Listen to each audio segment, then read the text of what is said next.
Desde las 8:30 de la noche, la Embajada del Japón se convirtió en un verdadero campo de batalla, cuando al parecer 16 miembros del movimiento revolucionario Tupac Amaru ingresaron violentamente.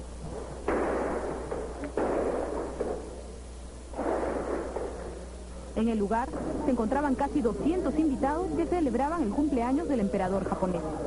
Hasta el lugar se hicieron presentes miembros de UDEX, SWAT, Radio Patrulla, Tránsito y Seguridad del Estado, quienes inmediatamente cerraron el acceso a las arterias colindantes a la residencia del embajador.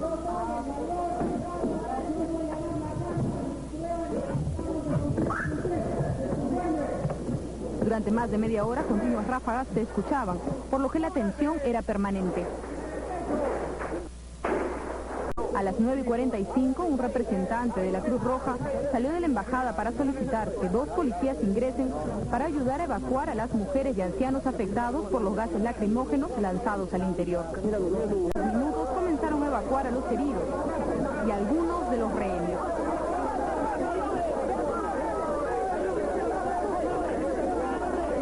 Familiares y congresistas llegaban a la residencia japonesa para conocer sobre sus parientes y amigos.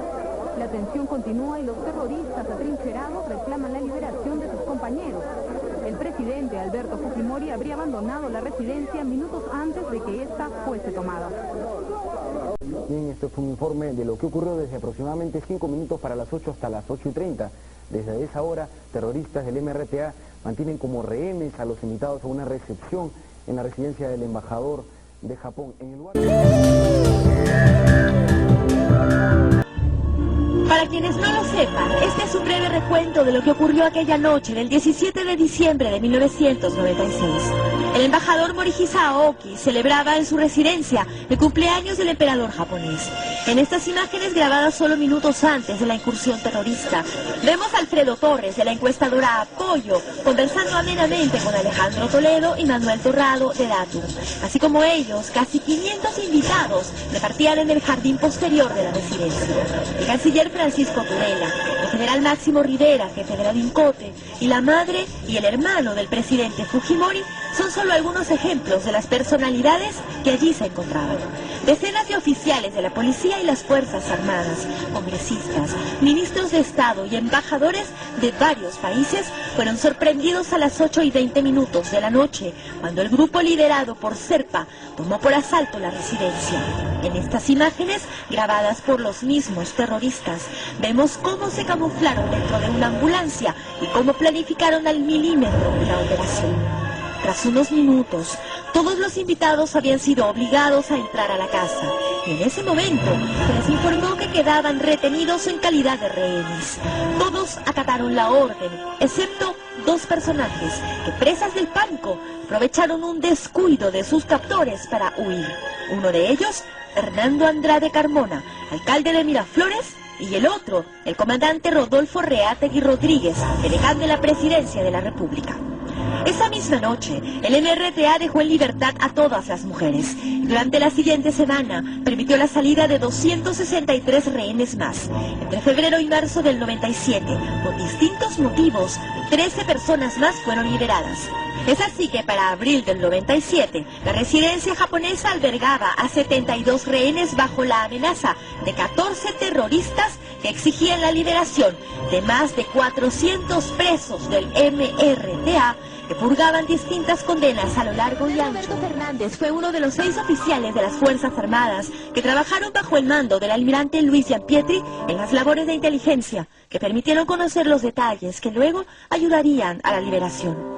Él tenía un beeper que logró esconder, a través del cual le llegaban preguntas específicas desde fuera, que luego eran contestadas por Gianpietri a través de los micrófonos que lograron sembrarse en la embajada. Uno en una Biblia y otro en esta guitarra, que llevaba un mensaje de la esposa del almirante que ayudó a disipar las sospechas de los terroristas.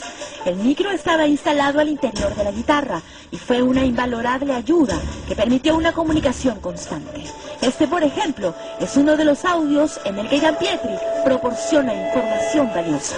Los chanchos en el corral, el chancho mayor, los 3 chanchitos y 4 lechones. Chanchos eran Serpa, Tito o el árabe, es decir, los jefes. Y lechones, la tropa emerretista.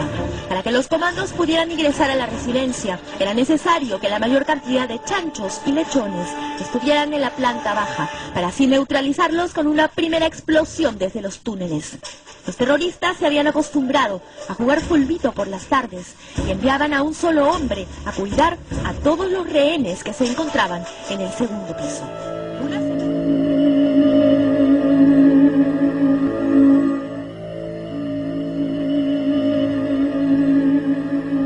La única solución al problema es la liberación de los presos, no hay otra. Los relojes marcaban 3:23 de la tarde. Un grupo de élite del ejército del Perú iniciaba la más exitosa y arriesgada misión de rescate, porque demostraría al Perú y al mundo su preparación y eficacia. La operación Chavín de Huántar. Los comandos ingresan simultáneamente por el lado posterior, frente y posterior derecho de la residencia. Todo está perfectamente organizado en grupos de asalto, francotiradores y un grupo de demolición. La patrulla tenaz, compuesta por 142 comandos, sabía que al final de los túneles, en medio de aquel infierno de balas y explosiones, nada ni nadie les garantizaba la vida. Iban a encontrarse con terroristas, fanáticos suicidas, en una lucha cuerpo a cuerpo, fusil a fusil, poder a poder. Los griteríos, las amenazas, los disparos. Nos metían patadas y nos decían que nos iban a matar. Un grupo de comandos ingresa por la escalera de la terraza. La fuerza de asalto realiza minuciosamente su trabajo. La operación exigía precisión. En el interior se realizaban las últimas operaciones para asegurar el dominio del inmueble, que poco a poco se solidificaban todas las maniobras que se planificaron durante días y largas noches. Los comandos cubren la salida de los rehenes. Simultáneamente, los emerretistas recogen sus armas, intentando llegar al segundo piso, interceptados por los comandos, dejando en la escalera sus sanguinarias intenciones. La operación está casi consumada. En el transcurso de la operación se conoce la baja de dos valerosos comandos, el coronel Juan Valer Sandoval y el capitán Raúl Jiménez. Cuando la patria está en problemas, Dios y el soldado son los hombres más amados. Pero cuando la patria no tiene nada y todo es paz, el soldado simplemente es olvidado. Se respeta.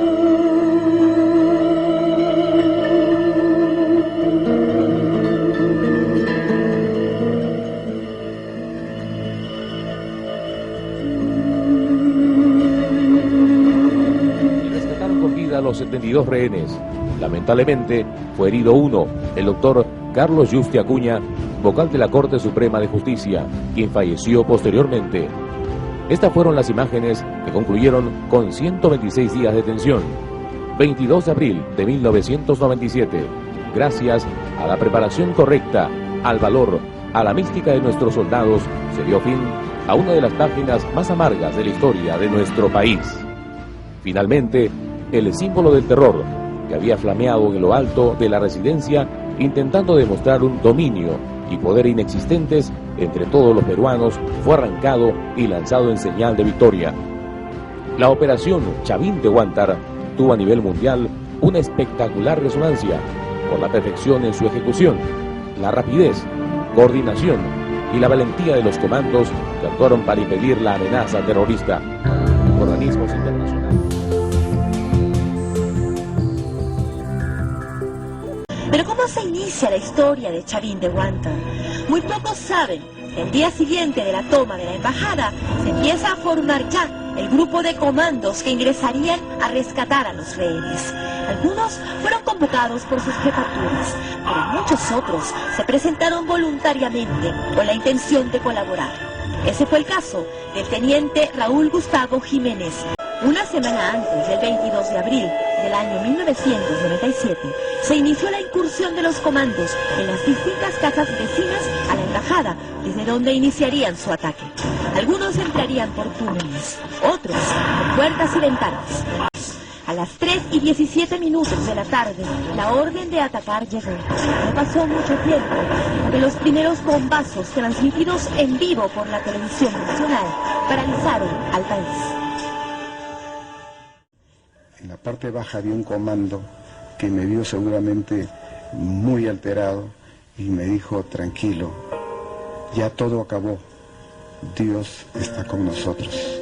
Y me dio unas palmadas en la espalda y al mirar su rostro lo vi tan alegre que eso empezó a devolverme la paz. Este es el mayor Luis Marca haciendo un gesto de victoria. Todo había terminado.